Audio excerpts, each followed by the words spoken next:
first half that I'm going to speak on is the name change. There's a few people, quite a few people, throughout the Word who had name changes. And the name change indicated a shift in their natural and spiritual position. And a few people, I want to start with man and enter in woman. Simon, to whom Jesus called Peter, after the revelation of who he was. Matthew was also known as Levi, the tax collector. But when I looked up these names, even the former name meant something as well as the latter name. Simon meant listen. Peter meant rock.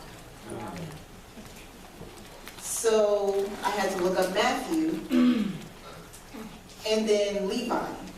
Levi means to be joined or attached to. Matthew means gift of God or gift of Yahweh. And when I think on the name Levi, Levi to me makes me think about the Levites, who were known to be the priests of God. The priests were known to collect the offerings of the people to present to the Lord God. Instead, Matthew, aka Levi, was collecting taxes from the people to bring to Caesar.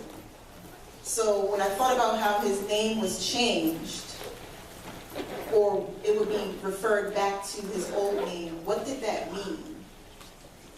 He was supposed to be joined or attached to the priesthood of God and collect the offerings of the people, but instead he went and joined himself to Caesar and collected the taxes from the Jews, which was, that was an offense to them. Then you have Abram.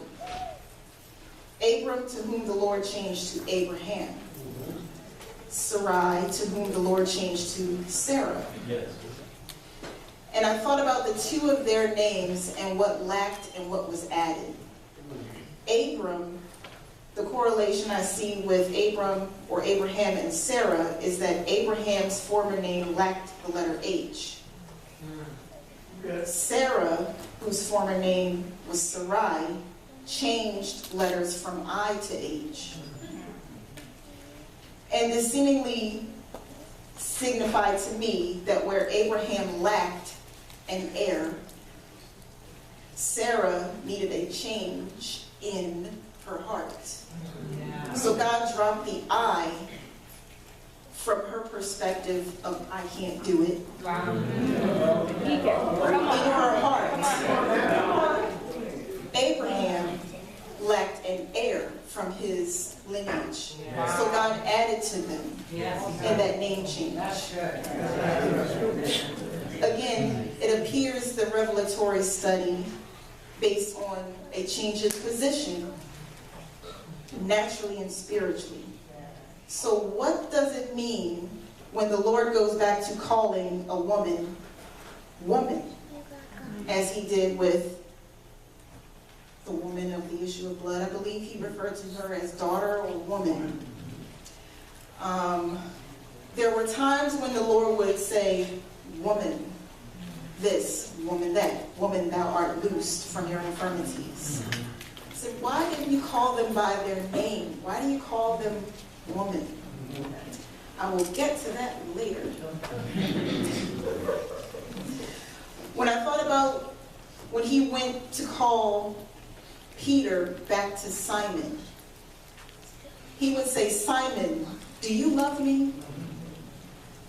Translation, listen, because that's what his name meant. Do you love me? Yes, Lord, I love you. Okay, listen, Simon. Okay. Do you love me? He asked him that question 3 times with his former name.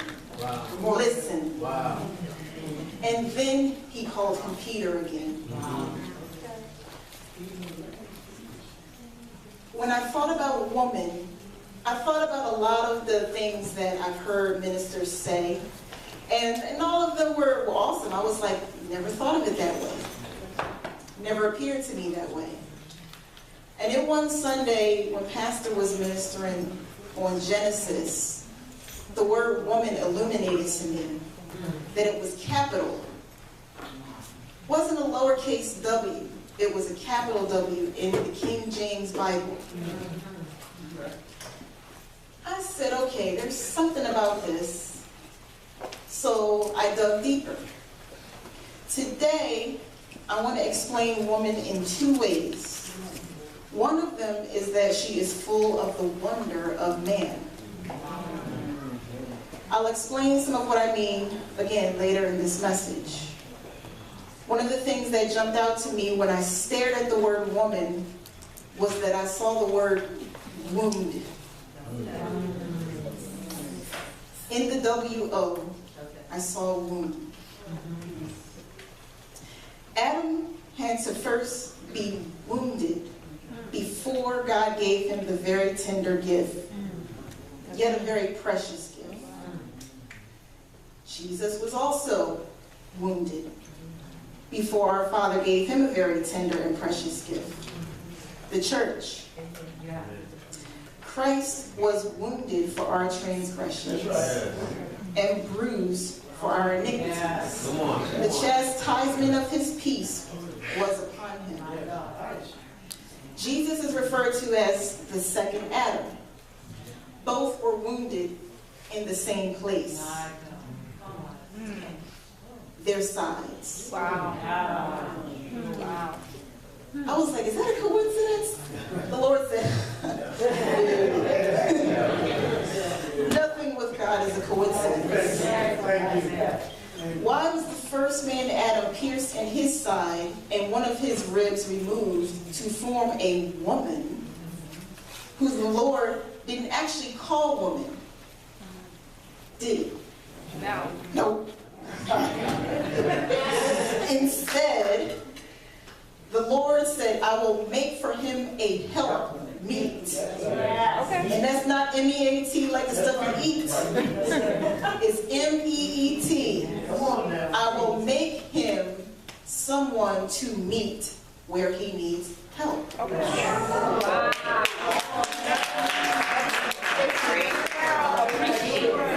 The Lord called them male and female. That's what he called human beings, male and female. He created them. Okay. Are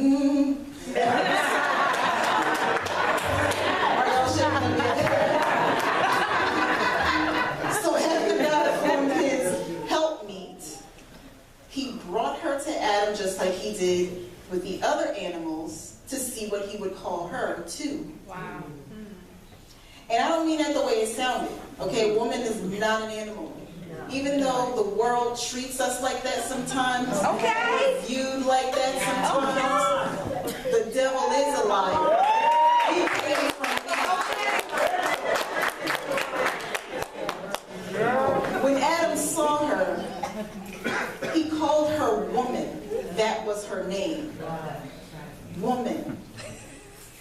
Not something else. I don't need to go into the details. You guys can fill your mind. Okay. That's right. He said, woman. Okay, so why also was Jesus pierced in his side? But in this case, nothing was taken out of him like Adam. However, when Jesus was pierced in his side, blood and water poured out. Looking at the first Adam and the last Adam, the correlation between the first Adam and the second Adam, Jesus, was that a new covenant was being established. After the Lord pierced Adam and removed one of his ribs, he closed up the flesh again. After Jesus was pierced in his side, his flesh remained open. Remember, Thomas had said it in John 20:25, unless I see in his hands the print of nails and put my finger into the print of the nails and put my hand into his side, I will not believe. Now I want to go into the portion of being awakened by God. The woman was already inside of Adam, but she had to be brought forth or taken out from within him. The Lord waited until Adam had given a name to everything that was within the earth, but God named what was in the heavens. God would say, let there be such and such according to its kind. But he left giving that kind of thing a name to Adam, because he gave man the earth to have dominion over it. However, when it came to naming Adam, God gave him his name, because God was Adam's father. So after Adam named everything that will be brought to him, God saved the best for last for Adam. But what he needed from Adam, just like what he needed from Jesus, was a sacrifice. They both laid down their lives. Not in the same way. But the Lord put Adam to sleep. He needed him to sacrifice one rib, in order to give him a gift that would change the world. Jesus had laid down his life one time to give him the most precious gift, the church, the woman, the bride of God. There are also many roles that a woman embraces throughout her life. And this next one is kind of on a different level. We already know how much Christ loves his bride, the church. He loves to the point that he expressed suffering to the death for her. This next level comes from the inside out, a type that is nurtured ever so tenderly, and that is being a daughter. There are certain expectations that happen when a son is born in most, if not every culture. He's going to be physically strong, taught to work, and hopefully trained up to be a good man in the community and to his future wife and children. But when a daughter is born, she's brought up totally differently. So we know the way that the Lord formed man was rugged and to be strong. But when you read verse 18 in Genesis, I forgot to put the chapter, but I believe it's 3. God said that he would make a helper comparable to him. Kind of scratched my head for a second, because when I thought about the word comparable, it means you're looking for something similar. Right. I want to give you an example. If you need a writing tool, a pen or a pencil, they both allow you to write. But they function differently. Yeah, that's good. When you use a pen, the words you write are permanently written on paper. Come on now. If you mess up a word, you have to scratch it out or cross out the mistake or use whiteout, whatever it is. But if you write with a pencil and make a mistake or decide to change something, you turn the pencil over and use the eraser. Therefore, both tools allow you to write comparably, but they function differently.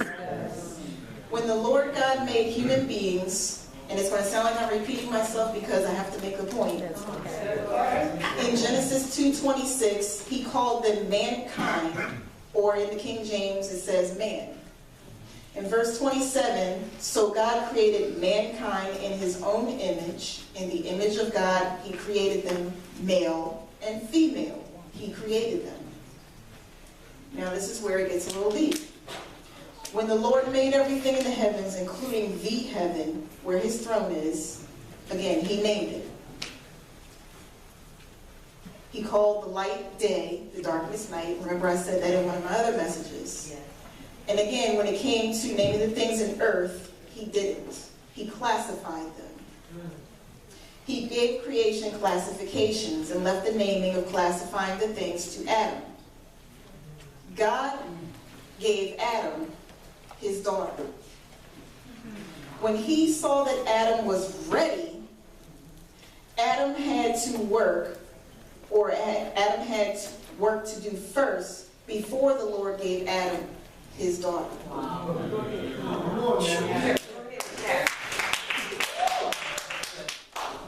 When Adam finished naming everything that the Lord brought to him after he finished his assignment, the Lord kept Adam's wife hidden from him until he was ready. Okay. I thought about that. I said, okay, wait a minute. She was there all along, Lord, but you had her hidden until he completed the work that you had given him. So, in that case, when the Lord brought forth Adam's wife, Adam gave her the name he wanted her to have, which was woman. And I do have a few questions when I get there because there's some things I just don't understand, Lord, and I want you to answer them. One of them is, what would Adam's wife's name had been had God named her first? Wow. Because again, he didn't give her the name. He just called her helpmeet. But Adam called her woman. Adam's reason for calling the female woman was because she came out of man. That's what it says in the scriptures. But then later, Adam changed her name to Eve, which I'll explain later. I know you know what it means, but that's going into the next part of the message. The two of them, Adam and Eve, were equal in position, but not strength. We're supposed to be co-rulers. But then when sin occurred, the Lord had to shift the position. After sin, the Lord had to shift the position. But we are still supposed to be co-rulers. That's another question I have for him until I get there. I have some more. I have a lot of questions. I'm probably going to stay in that throne room for about, I don't know. Yeah, that sounds good, Pastor. Adam's wife, woman, which meant taken out of man, has now been changed to Eve, which means mother of all living. So while Adam's responsibility shifted and increased to taking care of all the land, because that's what the Lord said, now you have to till the land. It wasn't just that little garden. No, you got to till the land. He also changed Eve's position. Eve is now the mother of all living. It didn't just say mother of all people, because I looked at that. I said it doesn't say the mother of all people, the mother of all living, because women are nurturers by nature. We see the littlest puppy and we're like, oh, look at the little puppy. We want to nurture it. It's a natural thing that has been instilled into us by Eve because of her change in position. Now I want to pass the baton to Fuego.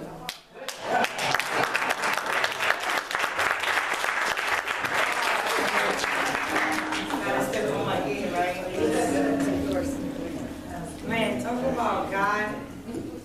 Talk about being in one accord. It's crazy. What is it, 66 books in the Bible? Yes. And out of the 66 books, we have to pick the same one. I had no idea. I'm like, Lord, how am I going to talk about this? She's probably not going. He's like, just do it. Man, this is good. Okay, hallelujah. When I thought of this, I'm like, man, God looks at us in many different ways. And I'm like, you know how sometimes, man, you look at women and you're like, oh my God, she's so beautiful. And, you know, she's so nice, she's so smart, she's so talented, and you just like dream about how beautiful this person is. And I'm like, I wonder how God literally thinks of us, like how he looks at us. I'm like, I know he thinks I'm beautiful, smart, because he created me, amen? Amen, so praise God. So Genesis chapter 1, verses 1 to 3. We have heard this so many times, but sometimes that's the thing. We read it, and we heard it so much we think we know it all, but we don't. We learn something new every time. Amen. And the Bible says, in the beginning, God created the heavens and the earth. Keep that word created, form, and void, and darkness was on the face of the deep. And the Spirit of God was hovering over the face of the waters. And God said, let there be light. And there was light. I compared us women, maybe us the church, to the earth. You can compare anything to possibly anything if you can. You just got to go deep in it. You'll find a lot of differences and a lot of similarities. Before Christ, you and I were empty and without form. Come on, man. We were in darkness. Yes. God looked at you and he said, let there be light in you. I'm going to be your light. Yes. Amen. I'm like, God, you spoke light into me. Amen. And the first part of my side of the message is God comes in and he takes your deficiencies and he completes you. Yes. Notice that God didn't say, let there be fulfillment. He didn't say, let there be, what is it? So we got with shape. He said, let there be fulfillment. He said, let it be shape. He said, let there be light.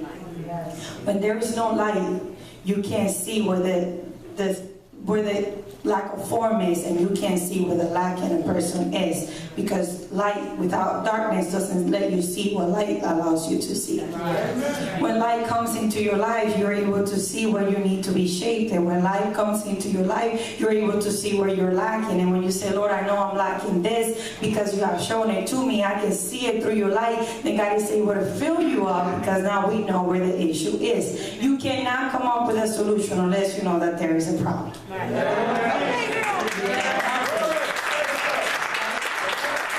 like, how am I going to know where I'm lacking if I can't see? That's good. But then God comes in and he consummates your life. When you consummate something, you complete it, you finish it, you fulfill it.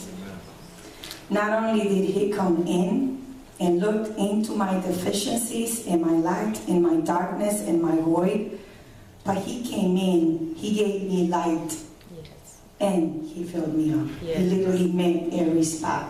Amen. So when I was reading verses 26 and 27, then God said, let us make men in our likeness, in our image, and let them have dominion over the fish of the sea, over the birds of the air, and over the cattle, over all the earth, and over every creeping thing that creeps on the earth.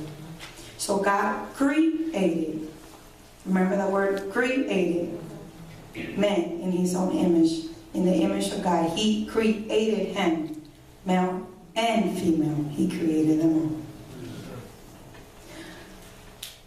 Like Sister Mia said, we were there all along. We were there all along. We were there before we knew that we were there. Yes. The earth was there before God came and spoke light into it, before God came and spoke everything, every living creature, before he came and spoke us into it. The earth already existed.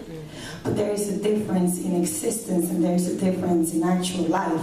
When you exist, you're just there. But when you live like us, the people in the world that don't love God, that don't know God, they only exist and don't have life, because the Bible says, I am the way, the truth, and the life. So without Christ, there is no life. You exist. The earth existed. We existed. But Christ came in. He gave us life. Not only did he create us in his image and his likeness, but he spoke life into us. And the Bible says that he gave you dominion. God didn't just create you to create you so that you could live. He gave you something so that you can live with.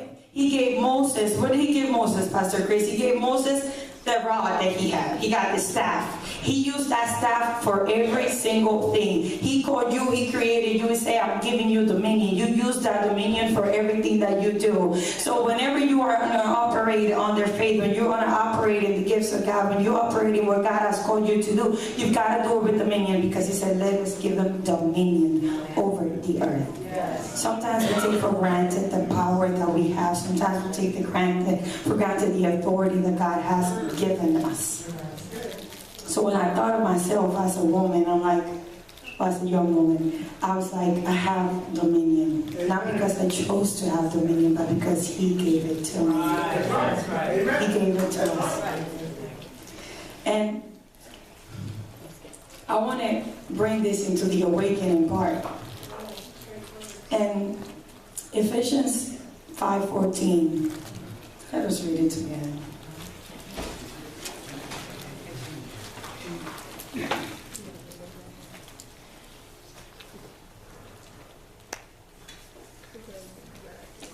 Therefore, he says, awake, you who sleep. Arise from the dead, and Christ will give you light.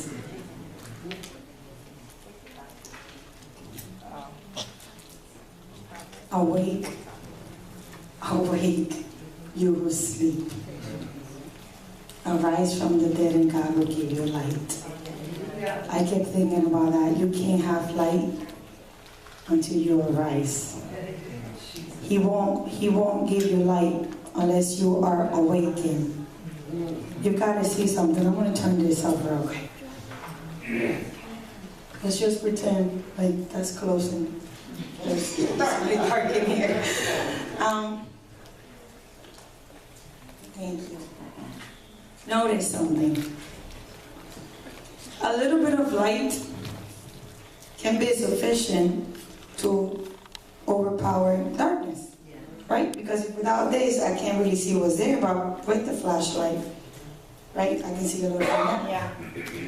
I was thinking about that. I'm like, a little bit of light. You know, it's on this little light of mine. I'm like, my light is not little. I'm going to tell you that. Because there's no way that God created me, gave me dominion so that I could come and light up a spot. This is what God did. He gave me dominion and He gave me light. So I don't only light up a sky. Oh, come on, you need to help my message here. But what happens is that He gave me light, sufficient light, so that I can not only light up a spot, but I am called to light up the world. So my light ain't little, okay? This big light of mine, I'm going to let it shine. Okay? Come on, let your light shine this morning. Thank you, Lord. Thank you, Jesus. Thank you, Father God. I wrote so many things down when you were preaching, and now I'm like all over the place. Amen. I'm going to remind you of this. She says that Abraham and Sarah, they had lacked something. When God changed their names, He fulfilled what they were lacking of. God comes in. He takes your deficiencies. He takes your lacks, and He fulfills it. God doesn't fill you up a little bit. He is willing to come in and He's willing to do the whole deal. But you and I have got to let Him.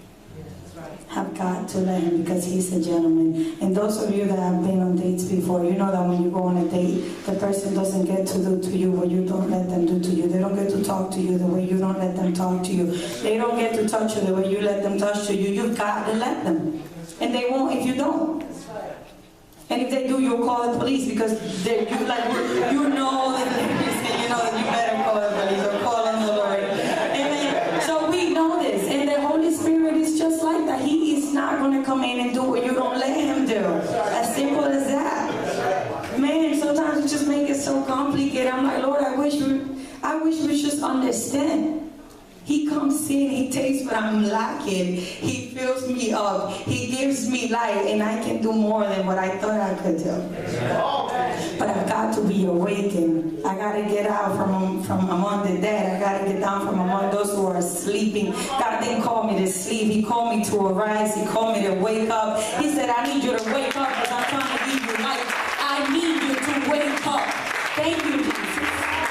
Thank you, Father God, because there are people who are going to be awakened this morning. Thank you, Father God, because there are people who are going to rise from the dead this morning. In the name of Jesus, whether it's going to be physically or spiritually, there's going to be some people that are going to rise this morning. They're going to waken up, because the Lord created you and He gave you dominion. Because the Lord created you and He gave you light, not a flashlight. So stop singing this little light of mine. I want you to sing this big light of mine, because what the Lord gives to you, He doesn't give it to you in little pieces. He doesn't give it to you in small portions. He gives you the whole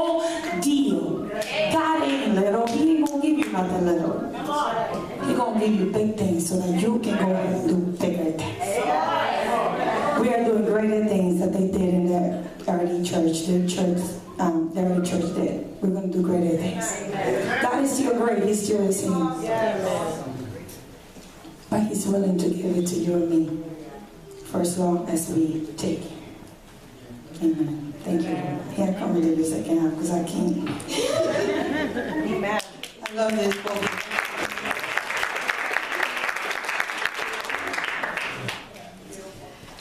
I knew she was going to be fiery.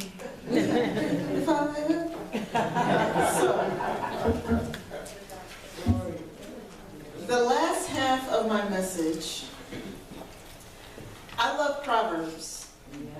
Proverbs is my favorite book. I know it's hard to say it's a favorite, but I feel like everything I need to know about life and how to navigate it is in Proverbs. This section is called A Woman's Wisdom. If you would please turn to Proverbs chapter 1, verse 8. I want to read it in the NIV version because I like the way it translates. It says, and I'll begin to read as you turn, Proverbs 1, verse 8. It says, "Listen, my son, to your father's instruction, and do not forsake your mother's teaching." Amen. Amen. That's good. The King James and New King James says, "My son, hear the instruction of your father, and do not forsake the law of your mother." I pondered this proverb for some time and wonder why Solomon used the word instruction for hearing a father and for a mother to not forsake her teaching. Could the fathers stand up, please? Pastor, fathers, could you turn to your children if they're here? Well, what about the mother that is a That's what I'm gonna say too. I'm getting to that.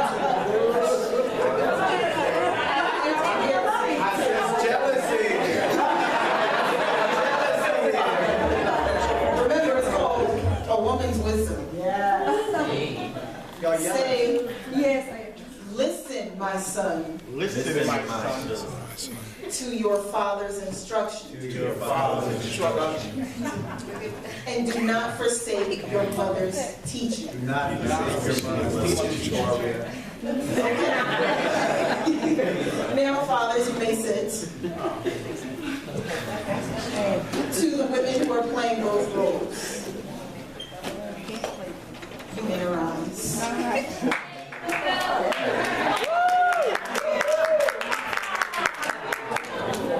Children,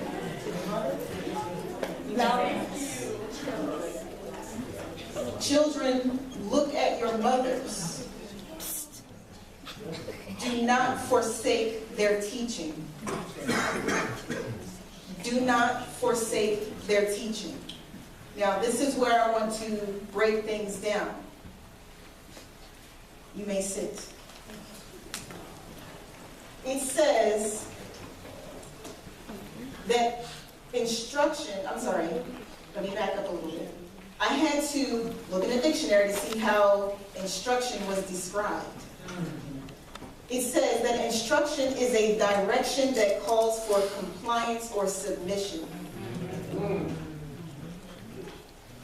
Instruction is a direction that calls for compliance or submission.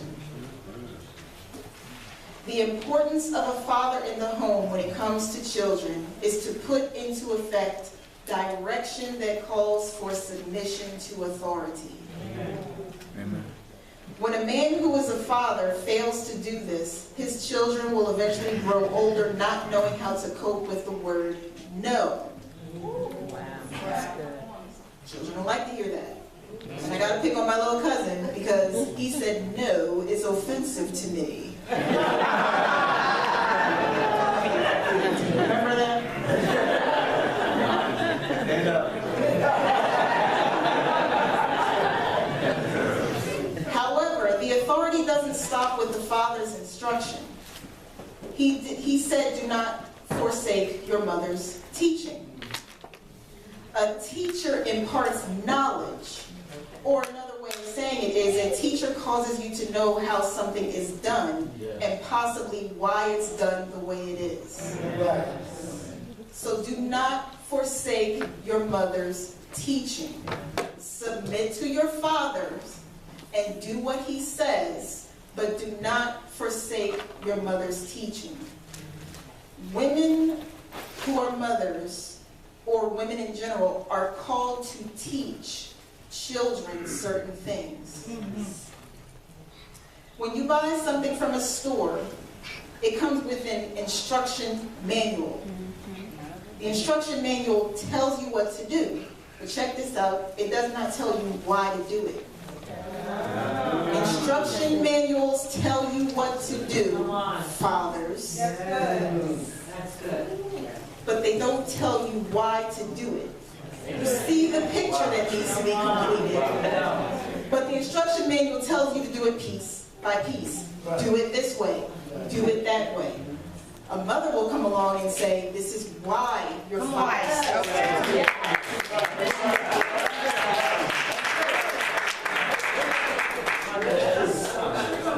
it breaks down the steps in order of how it should be done and what the completed project should look like and function like. That's the job of an instruction manual. Shows you the picture. Put it together this way. Don't skip the steps or you're going to miss something. So going back to God's order of mankind, when the Lord made Adam to rule the earth, he also made a comparable ruler. Let's not forget that, please. It was not just to make babies. That is not what we are here for.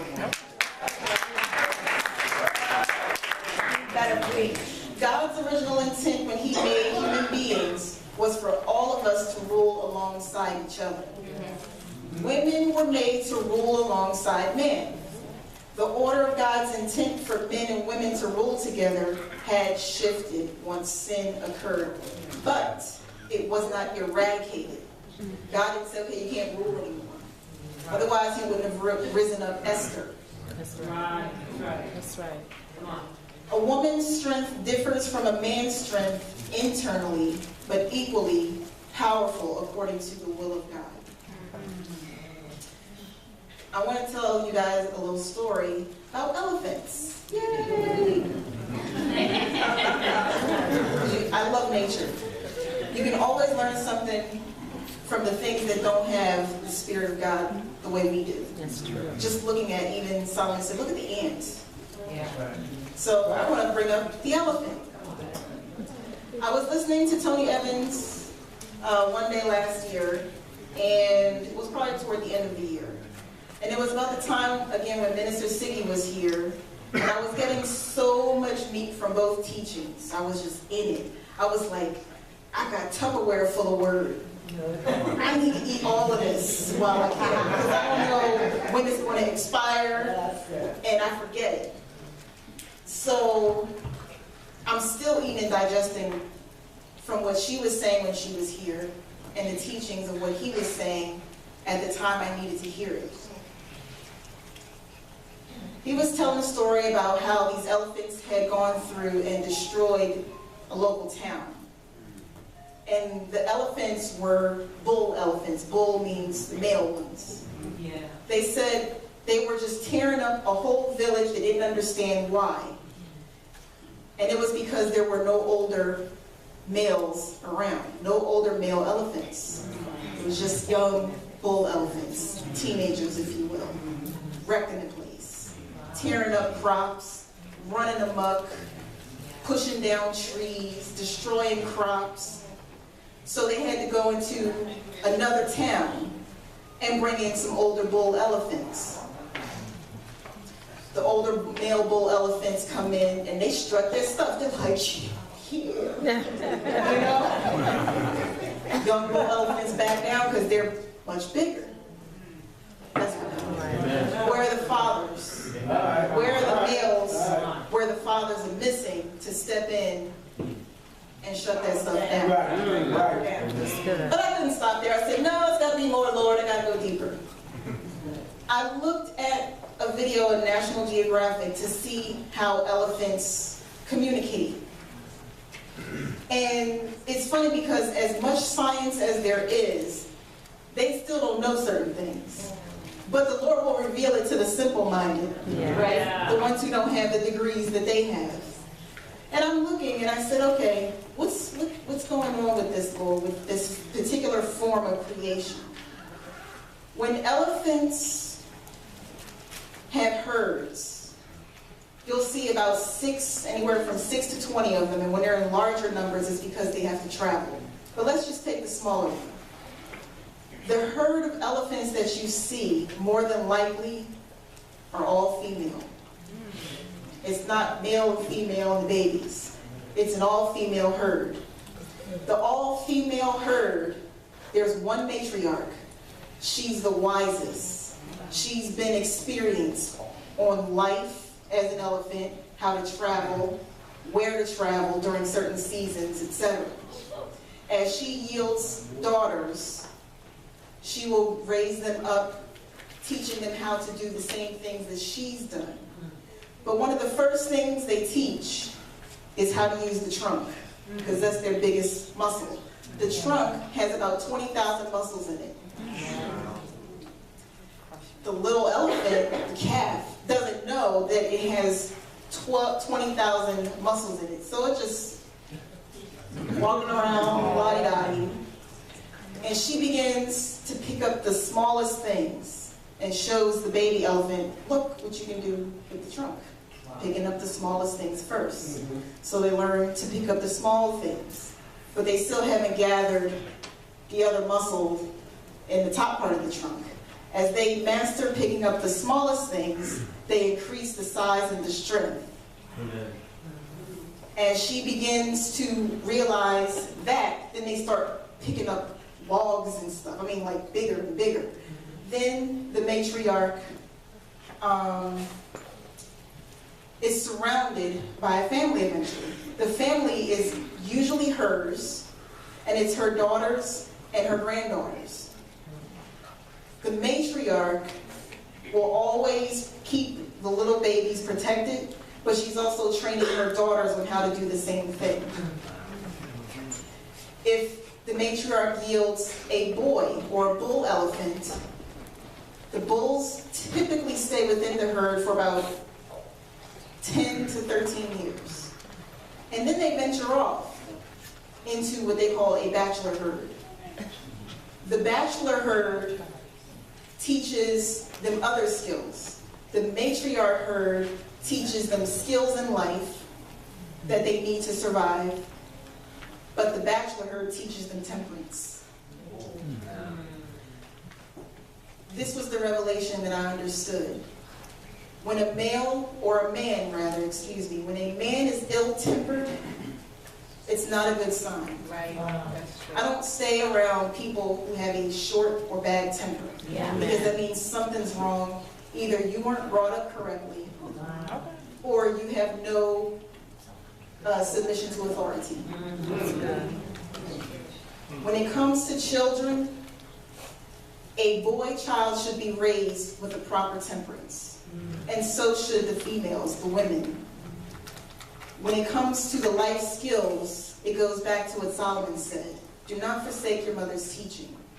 Don't forget all the things you were taught at home. And then when you leave, you run amok. You act foolish. When it comes to life, young men, please remember your tempers, your temperance. It's important to have a good temperance, because what I learned with the male herd, when they want to marry, we'll just keep it G, when they want to marry, they go and they look in the other herds, but they submit to the matriarch. They submit. Okay, I would like this, I forget what they call the cow. They call the female elephant's cow. I would like this cow to marry. So the bull does whatever the family asks them to do in elephant talk. They don't just run up and be like, yeah, you know, this is the way I'm going to do it. I'm the man in here, y'all are women, whatever. No. Remember, submit to your father's instruction, and do not forsake your mother's teaching. Amen. Take it.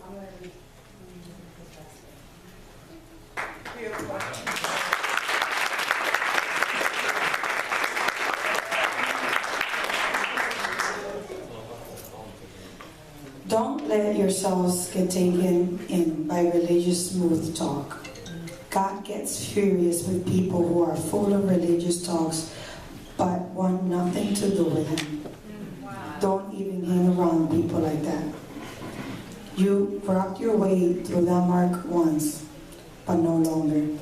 You're out in the open now. The bright light of Christ makes your way plain. So no more stumbling around. Get on with it. The good, the right, the truth. These are the actions appropriate for your day like ours. Figure out what will please Christ and then do it. Ephesians 5, 6 through 15 in the Message version. Our point across with this goes a lot further than what you actually heard today. Mia spoke to you. She came and she talked about Abraham. She talked about Sarah. She talked about Adam. She talked about Jesus. And she broke it down so well for all of us. And what God gave me was the importance of His light in our lives. Without Him, there is no light. And you can't see your flaws and you can't see what needs to be fixed. Remember, you need to know where the problem is in order for you to get a solution. Jesus is your solution. He comes up into your life, He lights you up, and He tells you what's happening. Don't be a religious individual. God does not like people like that. The Bible says it, I don't say it.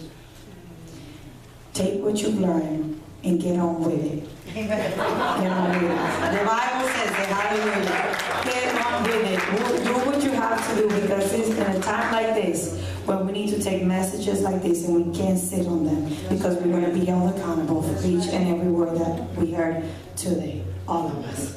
So we pray that the Lord may bless you, keep you, guard you, and protect you all the days of your lives. But above everything, that His light will shine so bright in you that you will no longer continue to light up a spot, but that you will light up every